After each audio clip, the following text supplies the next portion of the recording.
Good morning, students. Let's start our second part of the lesson, The Selfish Giant book. It so happened. Up to now, we have read that there was a selfish giant and he had a large, lovely, beautiful garden, and children used to play in that garden. But the giant was very selfish and he did not allow children to play in his garden. He built a long, high wall around his garden and he put a notice board. We can see we have read in first part also. He put a notice board that trespassers will be prosecuted. Then children, they were unable to enter the garden. They tried to play on the road, but the road was dusty and full of hard stones. So children were very unhappy. They could not enter the beautiful garden of selfish giant. They were remembering their old age when they used to play. Then the spring season came, but the selfish giant's garden, it was still covered with winter, and throughout the whole country the weather changed. Spring season came, but in the garden of the selfish giant there was still winter. There was north wind, there was snowfall, there was frost, and then hailstorm started. And in the garden of the selfish giant there remained the same season, that is winter season. And the selfish giant was very sad, but he had hope that one day the days will change, weather will change. And one day he saw a small bird, linnet bird, singing. And when he saw that, he became very happy. So when he saw that a linnet bird is singing, he tried to see what happened. Let's see second part. Let's read second part of the story. Its summary is given. To celebrate the return of the children, trees covered themselves with birds and blossoms. When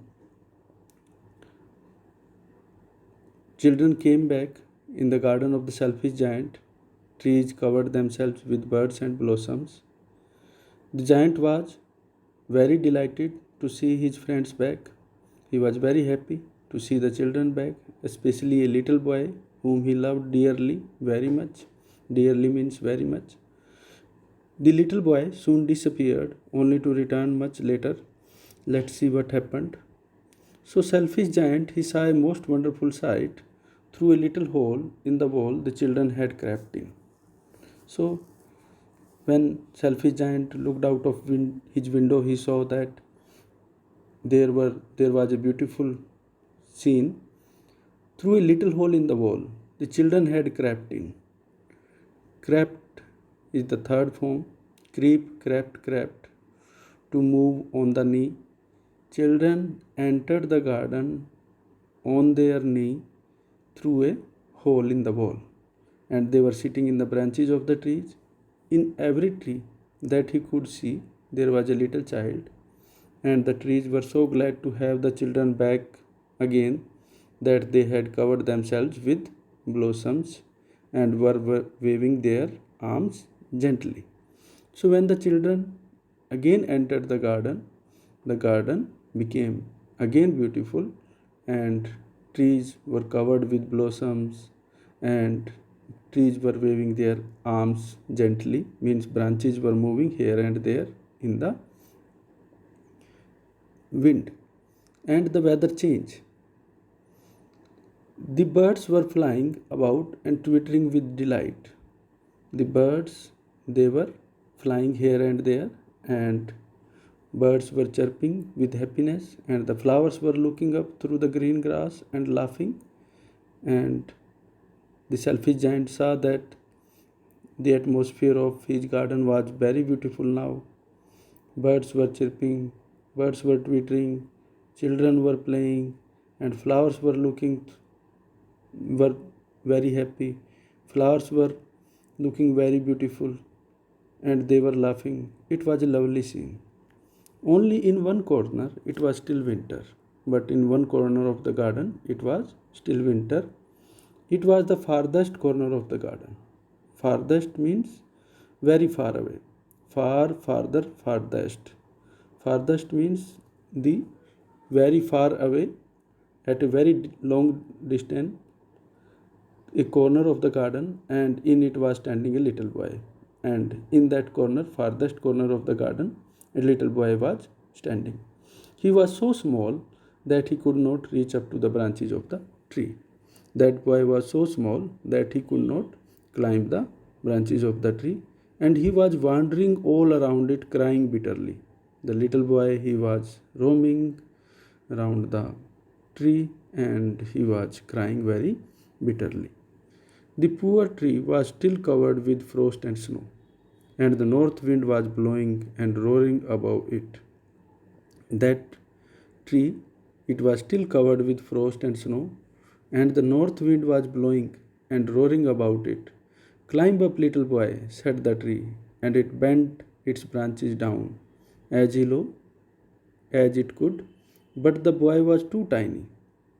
So the tree was very sad for the little boy, and it bent its branches down, and it bent its branches as low as it could, but the boy was too tiny and he could not climb the tree.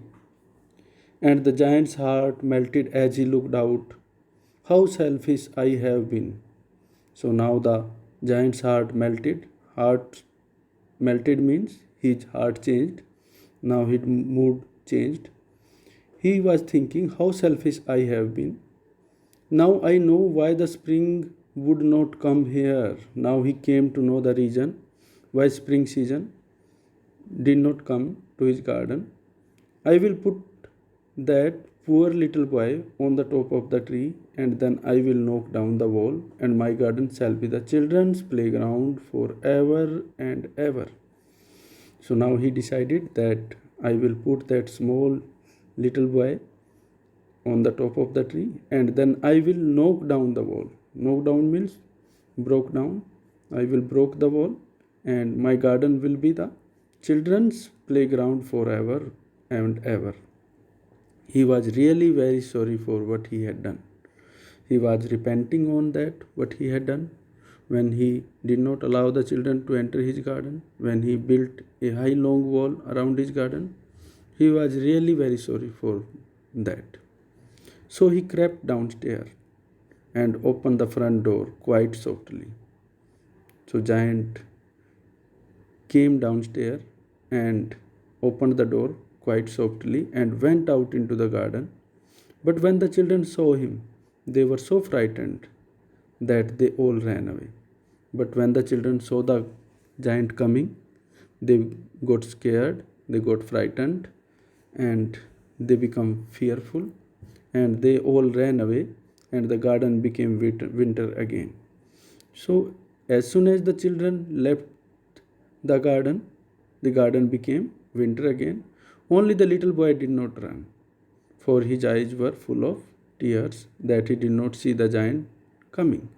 So only the little boy, he did not run because his eyes were full of tears and he did not see the giant coming. And the giant stole up behind him and took him gently in his hands and put him up into the tree. So now the giant had become a good person, and he stole up behind him. Stole up here meaning is given, came quietly without being noticed. He went behind him and look him and took him gently in his hands and put him up into the tree. And the tree broke at once into the blossoms, and the birds came and sang on it, and the little boy stretched out his two arms and flung them round the giant's neck and kissed him. So as soon as the giant put the boy into the tree at once broke into blossoms, means new birds, new leaves, new flowers came on the tree, and the birds came and sang on it, and the little boy stretched out his two arms and flung them round the giant's neck and kissed him. We can see in the picture the boy, he put his arm round the neck of the giant and he loved him. And the other children, when they saw that the giant was not wicked any longer, came running. So when the other children they saw that the giant was loving a small little boy, and they saw that now giant was not a bad person. Wicked means bad person, and they also came running to play in the garden. And with them came the spring. As soon as the children entered the garden, the spring season also came. It is your garden now, little children, said the giant, and he took a great axe and knocked down the wall. So now the giant said, children, it is your garden now, little children, and he took a great axe. Axe is an instrument with which we cut branches or wood. एक बहुत बड़ी कुल्हाड़ी लेके he knocked down the wall, he broke the wall. And when the people were going to the market at 12 o'clock, they found the giant playing with the children in the most beautiful garden they had ever seen. And people were also very happy to see that giant was playing with the children in the most beautiful garden, and that garden was very beautiful. All day long they played, and in the evening they came to the giant to bid him goodbye. So throughout the whole day the children used to play in the garden, and in the evening they came to the giant and bid him goodbye. Bid him goodbye means they said goodbye and they went to their homes. But where is your little companion? He said, and the boy I put into the tree. The giant loved him the best because he had kissed him. But where is your little companion? And the giant asked the children that where is your little companion, your little friend, the boy whom I put into the tree? The giant loved that little boy because he had kissed him. We don't know, answered the children. He had gone away. And the children answered that we don't know, and he has gone away. You must tell him to be sure and come tomorrow. And said the giant. The giant told the children that tell that little boy to come tomorrow. But the children said that they did not know where he lived and had never seen him before, and the giant felt very sad. But the children, they did not know the address of the little boy. They said that we did not know where he lived and had never seen him before, and the giant felt very sad. He became sad.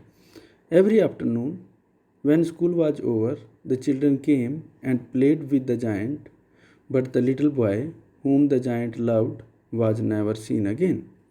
Every afternoon, when children came back from the school, the children came into the selfish giant's garden and played with the giant, but the little boy whom the giant loved was never seen again. The giant was very kind to all the children, yet he longed for his little friend and often spoke of him. The giant was very kind to all the children, yet he longed for. Longed for means he wanted to meet his little friend, and he often talked about him. How I would like to see him, he used to say. The selfish giant used to say, I wanted to meet the little boy. Years went by, and the giant grew very old and feeble. In this way, many years passed away, and the giant, he became very old and feeble. Feeble means weak. He could not play about anymore. Now he could not play anymore with the children. So he sat in a huge armchair and watched the children at their games and admired his garden. You can see in the picture. Now the giant was sitting in a huge armchair and he watched the children when they were playing and he admired his garden. I have many beautiful flowers, he said, but the children are the most beautiful flowers of all. He used to say that I had beautiful flowers, but children are the most beautiful flowers in this world. One winter morning, he looked out of the window as he was dressing. When he was putting on clothes, when he was dressing himself, one morning he looked out of the window. He did not hate the winter now, for he knew that it was merely the spring asleep and the flowers were resting. So it was the winter morning, and now he did not hate winter season because he knew that it was only merely means only the spring asleep means spring season is sleeping and the flowers they are resting after some time, after a few months. uh, Spring season came again. Suddenly he rubbed his eyes in wonder and looked and looked. Suddenly he saw a wonderful sight. He rubbed his eyes and he kept on looking. It certainly was a marvelous sight. Marvelous means very unusual, remarkable, very strange sight. In the farthest corner of the garden was a tree quite covered with lovely white blossoms. He saw that in the farthest corner of the garden there was a tree and it was fully covered with lovely white blossoms. Its branches were golden and silver fruits hung down from them. And underneath it stood the little boy he loved. So he saw a wonderful sight, wonderful scene. He saw that the branches of the that trees they were made up of gold and the fruits were made of silver color and the silver color fruits were hanging from the branches of the tree, and under the tree a little boy was standing, that little boy whom he loved very much. Downstairs ran the giant in great joy and out in the garden. Now the giant came into the garden. He hastened across the grass. Hastened means moved quickly and came near to the child. When he came near to the child and when he came quite close, his face grew red with anger and he said, "Who hath dared to wound thee?" When he came near that child, he became angry. His face became grew with anger, and he said, "Who hath dared to wound thee?" Who hath means has, dared means who had so much dare. To wound means hurt you. Thee means you. In the old English, we use thee for you. So he asked, who had dared to make you hurt, to injure you? For on the palms of the child's hand were the prints of two nails, and the prints of two nails were on the little feet, because the giants saw that on the palm of the child there were prints of two nails, there were marks of nails, and on his little feet also there were print of marks of the nails. Who had dared to wound thee? Cried the giant. Tell me that I take my big sword and slay him. Then the giant became angry.